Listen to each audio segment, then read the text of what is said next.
the same way. Right. Yeah. Which is your ultimate point, that the way we treat Bryce is different than the way we treat Joel.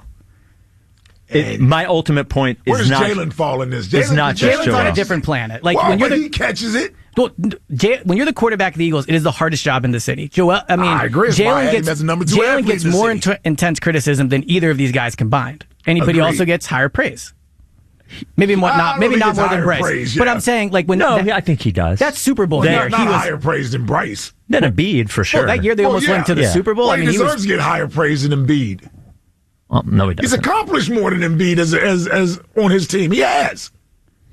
Okay. I don't agree with that at all. Well, you do agree with that. It's factual. He's made it further, but he hasn't accomplished He's won 2 playoff games.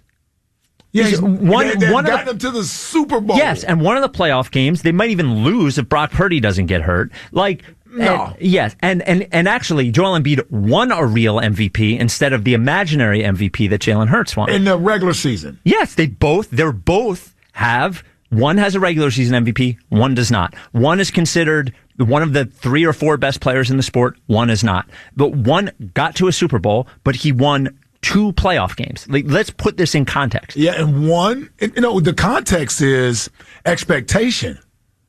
One was drafted to be a franchise player, is 7'2", with the skill of a wingman.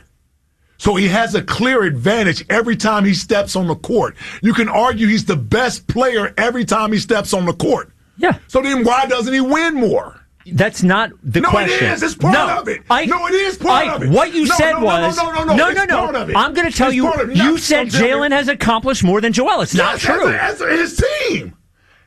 Okay, his team. Yes. And by the way... As the quarterback of the Eagles, he's accomplished more than Joel has. No, he has not. As the franchise player of the Sixers. No, he has not. He has. No, he hasn't. No, he hasn't. God, he won 2 playoff games. He won 2 playoff games. Yes, he won 2 playoff games and he lost 2 playoff games. He's 2-2. Well, I'll ask you this then. Yes. I'm looking at Jalen Hurts and what he's done as a quarterback for the Eagles. Am I satisfied or am I dissatisfied? I don't know. Are you? Well, I'm asking you.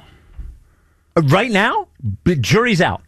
So when I ask you that about Joel Embiid, are you satisfied or dissatisfied? Dissatisfied. Okay, more. Who are you more dissatisfied in? Well, but that is a question of expectation. Yeah, I said that. I know, but Jalen Hurts now, there's a difference between my expectation then and my expectation now. Jalen Hurts was drafted in the 2nd round. Yeah. Okay, we don't expect him to be great. Yeah. Then Jalen Hurts plays well, gets a $250 million contract, and is expected to be an MVP candidate. Yes. He was not last year. He failed last year. He was an MVP candidate last year. For 10 weeks. Wrong. For 10 weeks. For 11 weeks, you're wrong. Okay, and then the last 7 weeks he was not. Okay. And did he get any MVP votes? I don't know. Well, then he wasn't an MVP candidate. But he was, though. But he wasn't. No, he was. No. He was the leading MVP vote guy or betting guy after week 12. Okay, but in week 18... Okay, that's fine, but you're trying to tell me he wasn't a candidate at all. No, That's like saying Dak wasn't. That's like saying every other quarterback wasn't. I'm telling you, Purdy wasn't at the end of a season, Joel Embiid has been number 2 MVP twice and has won an MVP. About that. What I care about is the fact that Joel Embiid gets in the playoffs every year and disappoints. Absolutely. That's what he does. But it doesn't... That's what he does. Listen, I don't want to hear about no MVP. I don't care that he won the MVP. So what? He's 7'2", 270 pounds. He should win an MVP. Every player... So what? It's easier to win MVP in the NBA and be considered great than it is in the NFL. Joel Embiid, I don't care about him winning the MVP. It means nothing.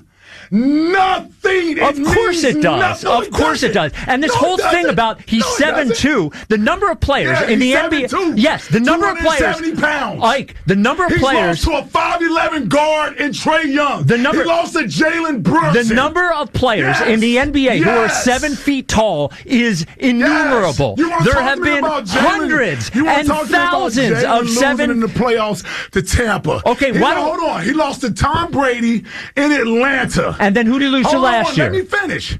He lost to Tom Brady in Atlanta with no team.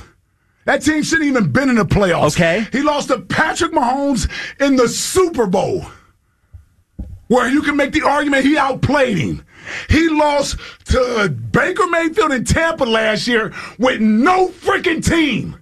Oh, now it's no team that he had. Did he have a team when he went to Tampa? Okay, well, he's part of that no team. I mean, the wide receiver, his best player, wasn't he there? He was part of that no team. He was part of that no team. What I'm saying is that he hasn't disappointed from that standpoint. Joel Embiid has gone into the playoffs the favorite, the best player, and disappoints. And his ass would have been at home after 5 games if it wasn't for Tyrese Maxey. Did you see what he looked like in Game 5? Hold on. Did you see what he looked like up there Wasn't the favorite. Philadelphia? I mean, in New York in Game 5? Wasn't the favorite last year. He was moping. Wasn't the favorite last year. Wasn't the favorite. Maxey, his ass would have been home in 5 games. Wasn't the favorite last year. Wasn't the favorite against Boston. They weren't. They were favored in that New York series. No, they were not. Well, they must have been slight underdogs. Okay, so they were not the favorite against New York. They were not the favorite against Boston. They were not the favorite against Toronto. Goodness. Well, no, I'm just. Oh, my goodness. And the Eagles were a favorite last year. What did he show up and do is what I'm asking you. He did not play well enough. He is disappointed more than anybody. Nobody care about his 50 regular season games. And nobody cares he's 7 feet tall. Everyone's 7 feet tall in the NBA. No, they're not. Okay. Everybody doesn't have Joel Embiid skills. Right, that's skill. That's not size. He is good God, because he is skilled, not because he's tall. Not everybody is Shaq. Not everything is Shaq and Kobe. This is like watching Tuesdays with Elliot, where I don't have to. Just the Embiid stuff, dude. Like, seriously. No, it's same with the Jalen stuff. He's been a disappointment. Okay. He's been a disappointment. Jalen has overachieved. Embiid is underachieved. He still is what he is. That has nothing to do. It does matter. No, it doesn't matter in terms of what they achieve. You want to make excuses for the guy who should have won by now, who should have at least got to the finals by now. Oh, we're going to talk about excuses? Yeah, excuses. We're going to talk about excuses. That's what I said. Who we make excuses for. Yeah, you're making excuses for Joel Embiid. Well, I'm going to have to get out my legal pad and write down all the different players that you've made excuses for over the years. No. Okay. That's not what we're doing right now. I'm talking about Joel Embiid and excuses you're making for a guy who has failed to meet expectations. I'm not making excuses year for him. in and year out. But I'm not making excuses for him. You want to tell me about him with Jalen? Jalen has exceeded expectations. I have not made one excuse for Joel Embiid. I have not made expectations. I've not made one excuse for Joel Embiid. My goodness, this dude. This dude got all this skill and yet still leaves you frustrated every year. Needs a new team every year. Needs new teammates every year. And we'll still be saying, I'll be okay if they just get to the Eastern new teammates like Finals. Saquon Barkley, new coordinators, new offensive linemen. You're right. We don't have to build a super team around the quarterback either.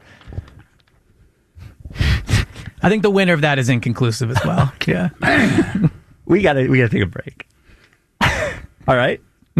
I'm good. Okay. Yeah, I'm good. I'm just making sure. Sometimes you got to get your bark back. You got to get a little bit of it yourself. You do a lot of barking. You know what I mean? And that's the job. I give it back to you. It's the job. I know, but you just sometimes you go a little over the top with it. I have no problem with you barking back at me. I know you're tough. I know you guys want my opinion on this, or we got to go? Do not. We have to go.